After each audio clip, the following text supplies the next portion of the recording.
जंगली श्वापदांचा बंदोबस्त करण्याची शेतकऱ्यांची मागणी। रानडुकरांच्या हल्ल्यात एक शेतकरी तर 2 दुचाकीस्वार गंभीर जखमी। एकाच परिसरात एका पाठोपाठ 2 घटना।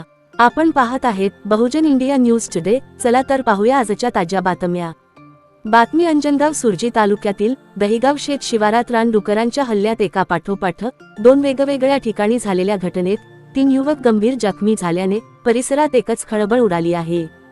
सायंकाळच्या सुमारास शेतातील पिकाला पाणी लावून शेतातून घरी परत येत असताना गोपाल हराळे यांच्यावर अचानक रानडुकराने हल्ला केला। या हल्ल्यात ते गंभीर जखमी झाले। पाठोपाठ 2 दुचाकीस्वार खिरपाणी कडून हिरापूरकडे जात असताना वाटेत अचानक रानडुकरांचा कळप आडवा गेला। दुचाकी थांबविल्यानंतर कळपातील मागून आलेल्या एका रानडुकराने उभ्या गाडीला जोरदार धाक दिली। त्यामध्ये दोन्ही दुचाकीस्वार युवक गंभीर जखमी झाले। दोन्ही घटना दिनांक फेब्रुवारी 18, 2025 रोजी सायंकाळच्या सुमारास पाठोपाठ घडल्याने दहिगाव परिसरातील नागरिकांच्या मनात भीतीचे वातावरण निर्माण झाले आहे। तर नागरिकांनी जखमींना अंजनगाव सुर्जी ग्रामीण रुग्णालयात उपचारासाठी दाखल केले असता डॉक्टरांनी प्रथमोपचार करून गंभीर जखमींना अचलपूर उपजिल्हा रुग्णालयात हलविले। वारंवार सदर परिसरात हिंस्र पशु नागरिकांवर हल्ला करीत असून प्रशासनाने घटनेतील जखमींना मदत करावी।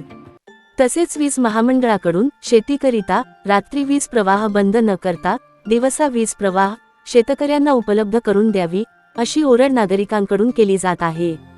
बहुजन India news today chief bureau Manoj Mele. Dahigaon Rachel काय झालं प्रकार? काही नाही, आम्ही दहिगाव रेचल अंजनगाव तालुक्यातून दहिगाव रेचल राहतो। आम्ही सातपुड्याच्या पायथ्याशी आहोत आणि शेतातील कामं करता करता किंवा शेतातून येता येता रानडुक्कर आलं मधात।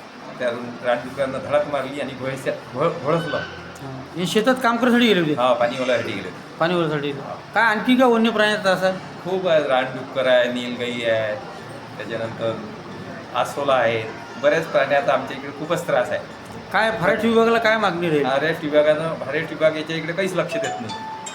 हां, फॉरेस्ट विभागानं याचा मोबदला द्या। गरीब परिस्थिती आहे, मजूर वर्ग आहे,